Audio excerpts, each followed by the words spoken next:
नमस्कार बच्चों, आज हमसे मिलने मेरे एक बच्चे आए हैं जिनका selection railway JE Mumbai zone में हुआ है। ठीक है, बड़ा ही खुशी से हम फूले नहीं समा रहे हैं, बहुत ज्यादा खुशी हुआ।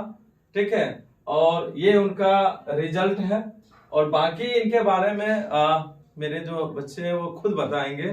तो आ जाइए, चलिए, बहुत बहुत बधाई हो और शुभकामना। ठीक है, और सर लोग हैं, अजय।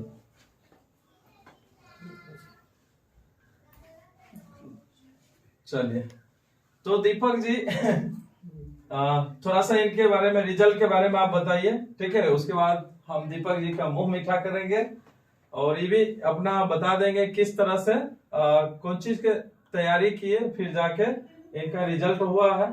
बताइए। तो मेरा नाम दीपक कुमार साहनी हुआ। मेरा selection RRB JE Mumbai zone में हुआ है। सेंट्रल रेलवे में कैटेगरी 10 पे मेरा सिलेक्शन हुआ है, जो कि यहाँ अभी पैनल रिलीज हुआ है। और इसका एग्ज़ाम 2024 में, जो 24 का ही वैकेंसी है, 2024 में इनका एग्ज़ाम हुआ था। सेकंड टर्म एग्ज़ाम 2025 में हुआ था और अगस्त में मेडिकल हुआ था, लेकिन रिजल्ट आने में थोड़ा लेट हो गया, लेकिन फिर भी अंततः मेरा रिजल्ट आ चुका है और इसके बाद अब ज्वाइनिंग लेटर आएगा कुछ ही दिनों में। चलिए, आप लोग भी बधाई और शुभकामना दीजिए भाई मेरे दीपक को। हम छोटा भाई हम शुरू से ही मानते हैं। ठीक है, और इनको हम 10th कब आए थे मेरे यहाँ? 10th में। हम 10th से ही सर से जुड़े हुए हैं। 10th में आए थे पहली बार और तब से आज तक इनसे बने हुए हैं। लगभग 6-7 साल से ज्यादा हो चुका है और इनसे हमारा रिश्ता काफी गहरा हो चुका है, इसीलिए और हमेशा रहेगा। ठीक है, अब चूंकि इनका भी देखे हैं, एक होता है ना व्यक्तित्व, काफी अच्छा रहा। शुरू से पढ़ने में भी मेधावी थे। ठीक है, और उसी टाइम से हम, मेरे और दीपक जी में बॉन्डिंग काफी अच्छा रहा। 10th में भी जब ये पढ़ाई कर रहे थे तो ये हांसूपुर एक हाई स्कूल है, वहां से पढ़ रहे थे। तो जब रिजल्ट के टाइम था तो हम इसको बताया भी कि वहां पे आप देखिएगा दीपक जी, आपका ही रैंक फर्स्ट आएगा। इनको ट्रस्ट नहीं हो रहा था। सही बात है ना? जी बिल्कुल। ये बोल रहे थे कोई उदारखंड का कोई लड़का था जो मेरे से काफी तेज प्रतीत हो रहा था और 1-2 साल पहले से ही वो एक्स्ट्रा तैयारी करता था। जैसे 9th में है तो 10th का तैयारी करता था, ऐसा था। इसलिए इनको डर लग रहा था कि पता नहीं सर, आप बोलते हैं कि हम फर्स्ट करेंगे और हमको लगता नहीं कि हम कर पाएंगे। नहीं, ऐसा ही कुछ था। लेकिन इनको हम बोल दिए थे कि लाओ हम कॉपी पर लिख के देते हैं गारंटी के साथ, अगर आपका नहीं आया रैंक तो फिर करना हमारे सर बोल देते। ठीक है, ऐसा ही कुछ था। और बाद में रिजल्ट आने के बाद पता चला कि उससे कितना नंबर ज्यादा आपका था? 9 या 10 नंबर। 9 या 10। अब बता सकते हैं, कोई टक्कर में भी नहीं था। तो बस ऐसा लग जाता है, क्योंकि 12-14 साल से पढ़ाने का अनुभव है। एक बच्चा क्या कर सकता है शायद पता चल जाता है। ठीक है, एक टीचर को नहीं। फिर उसके बाद हम इनको पॉलिटेक्निक की भी तैयारी कराए थे ना। और हमें याद है कि जब वहाँ पे पढ़ने आ रहे थे उस टाइम मेरा जो संस्थान था ना वो बन ही रहा था।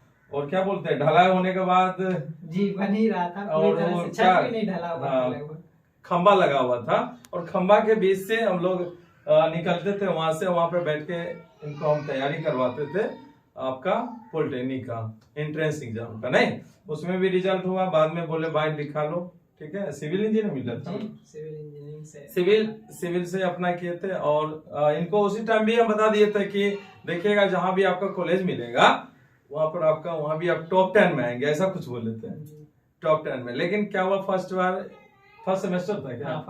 फर्स्ट सेमेस्टर में इनका रिजल्ट हुआ था और बताए, फोन किए कि सर मेरा पहला रैंक आया।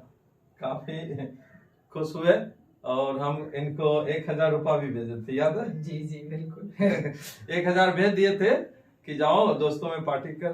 ठीक है, क्योंकि काफी हम प्राउड महसूस कर रहे थे कि आज मेरा छात्र एक गांव घर से पढ़ा लिखा, एक टैलेंट कोचिंग सेंटर में पढ़ा लिखा, आज पटना एक इंजीनियरिंग कॉलेज में जाके टॉप करता है।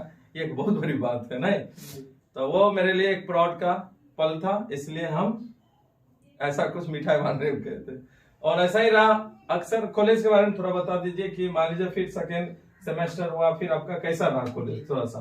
तो डिप्लोमा में एडमिशन हुआ गवर्नमेंट पॉलिटेक्निक पटना 7 में और उसके बाद वहीं से सिविल इंजीनियरिंग से डिप्लोमा किए। और डिप्लोमा में अक्सर हम सेमेस्टर टॉपर ही रहते थे। 6 सेमेस्टर टोटल हुआ, जिसमें से लगभग 4 बार हम टॉप किए फाइनल से। और फाइनल रिजल्ट जब आया तो ओवरऑल बिहार में हम सेकंड टॉपर रहे। क्या बात है, वेरी गुड, पूरा डिप्लोमा में। बहुत बहुत बधाई। और मेरा आप लोग सिलेक्शन डिप्लोमा बेसिस पे ही हुआ है।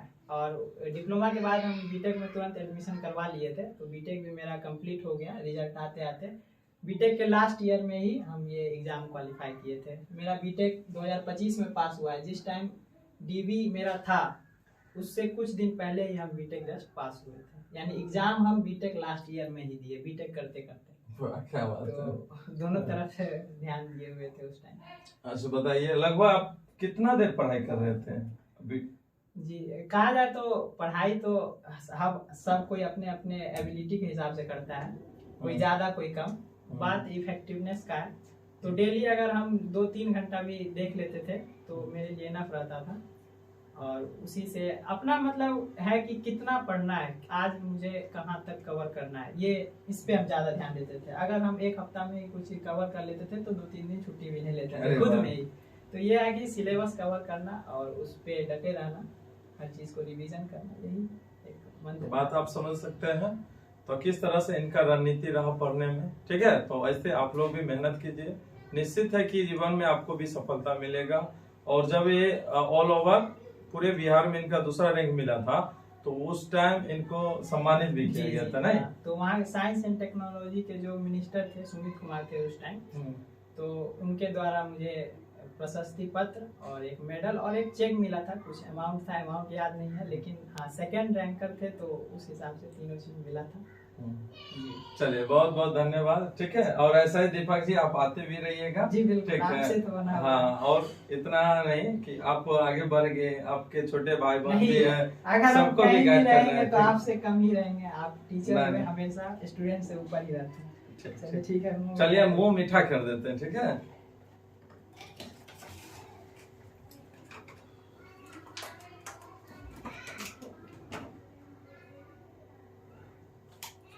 नहीं पहले हम, ठीक है, पहले हम। चलिए बहुत बहुत धन्यवाद। आइए सर, आप लोग।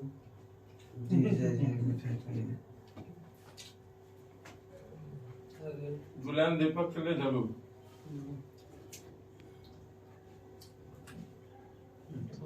हेलो।